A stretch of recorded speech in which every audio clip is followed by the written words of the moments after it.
Et si une simple annonce d'emploi, eh bien ça pouvait devenir le meilleur outil de recrutement qui soit.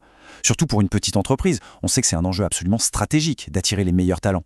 Alors la grande question c'est comment on fait la différence face aux géants. C'est justement ce qu'on va décortiquer ensemble. Oui, cette question, elle peut paraître un peu intimidante, c'est vrai. On s'imagine tout de suite les multinationales, leurs budgets colossaux, et la bataille semble perdue d'avance. Mais en réalité, c'est bien plus nuancé que ça. L'avantage, il n'est pas toujours là où on le pense. La solution en fait elle est juste là sous nos yeux. C'est un élément qu'on contrôle totalement. Il faut vraiment arrêter de voir l'offre d'emploi comme une simple formalité administrative. Non, c'est un véritable atout stratégique. C'est l'arme secrète pour séduire les profils qui sortent du lot. Ok, première section, le grand défi des PME. Parce que oui, avant de se jeter sur les solutions, c'est important de bien poser le problème. Comprenons d'abord les obstacles bien spécifiques que rencontrent les petites et moyennes entreprises. Et ces défis, ils sont bien réels, hein. D'abord, les ressources sont souvent limitées. Ensuite, la marque, elle n'est pas forcément très connue. Et puis il y a cette pression, elle est immense, parce que chaque nouvelle recrue, c'est un investissement majeur. Un investissement qui peut littéralement faire ou défaire la croissance. Alors face à ça, oui, la concurrence des grands groupes, elle peut sembler écrasante. On passe à la deuxième section, transformer les contraintes en avantages. Et si la clé, finalement, c'était juste un changement de perspective, si toutes ces contraintes n'étaient en réalité que des atouts déguisés.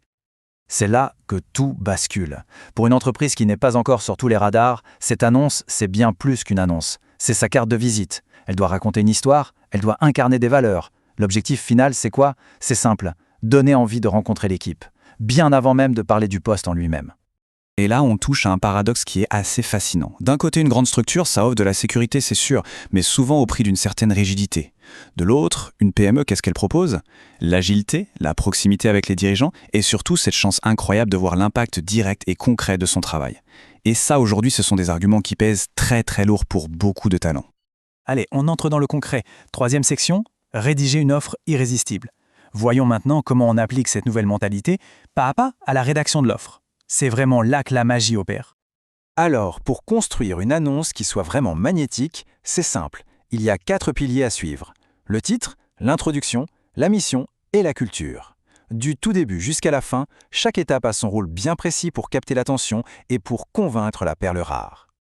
Le titre, c'est le premier contact. Il doit être hyper efficace. Donc on oublie les intitulés super créatifs que, soyons honnêtes, personne ne recherche. Un titre comme « Développeur web junior, startup tech innovante », ça, c'est clair, c'est optimisé pour les mots-clés et ça cible exactement la bonne audience. La règle d'or, la clarté avant la créativité. Ensuite, l'introduction. Son rôle, c'est de créer une connexion émotionnelle. Ce qui rend une entreprise vraiment unique, ce n'est pas tant ce qu'elle fait, mais pourquoi elle le fait. C'est le moment de partager cette vision, de parler des ambitions. C'est ça, et uniquement ça, qui transforme un simple poste en une véritable aventure. Regardez bien, la différence est immense. D'un côté, on a une simple liste de tâches, un peu ennuyeuse. De l'autre, on décrit une mission, un impact. La deuxième approche, évidemment, elle valorise le rôle de la personne et elle souligne son importance dans la réussite de tout le monde. La nuance est énorme, on ne cherche pas un simple exécutant, on cherche un vrai contributeur. Maintenant, la culture. C'est un critère qui est devenu absolument décisif. Il faut donc la rendre vivante, la rendre palpable. Comment on fait ça? En étant super concret. Est-ce que les décisions se prennent de manière collaborative? Est-ce qu'il y a des petits rituels d'équipe? Il faut parler de la flexibilité, des horaires, du télétravail, des opportunités de grandir. Chaque petit détail aide la personne à s'imaginer déjà là, à faire partie de l'équipe. Ok, on arrive à la 4e section, décrire le candidat idéal. Et là, on aborde une partie qui est souvent un peu délicate. La grande question, c'est comment on fait pour décrire le profil parfait sans pour autant décourager d'excellents candidats qui peut-être ne cochent pas absolument toutes les cases. L'astuce, elle est toute simple, mais elle est redoutablement puissante.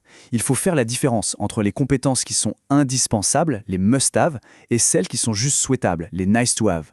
Rien qu'en faisant ça, on élargit considérablement le vivier de talents. On s'ouvre à des profils plus atypiques, à haut potentiel, des gens qui n'auraient jamais osé postuler face à une liste de critères à rallonge. Et ça, c'est l'un des plus grands avantages, voire des super pouvoirs des PME. Elles ont cette souplesse qui leur permet d'investir dans des personnes motivées, de les former, de les faire grandir en même temps que l'entreprise.